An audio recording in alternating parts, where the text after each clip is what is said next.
อะระหะโตสัมมาสัมพุทธัสสะนะโมตัสสะภะคะวะโตอะระหะโตสัมมา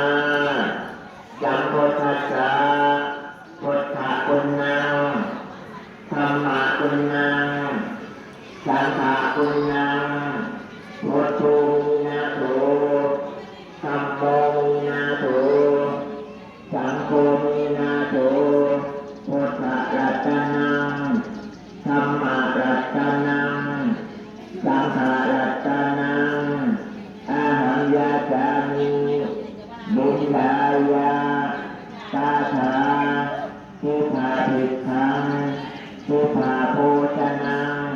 ทิฏฐาทุกขังพระวันตุโยพวกข้าทั้งหลายย่อกันเขาคนเนื้อหัวขอใช้บาตรพระองค์เจ้าเพื่อให้คุณทานจงประจันดวงวิญญาณท่านผู้มีพระคุณทั้งหลายมีบิดามารดาเป็นต้นและข้าพเจ้าทั้งหลายทุกตัวหนา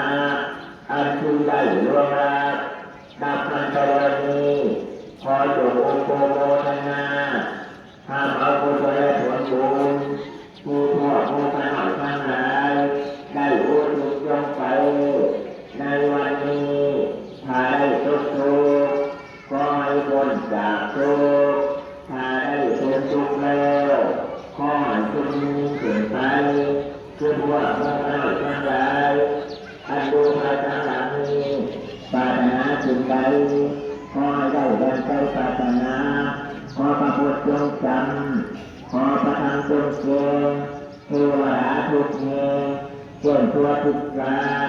มีฐานะปัจจโยโหตุมีฐานังภาลังทุกขัง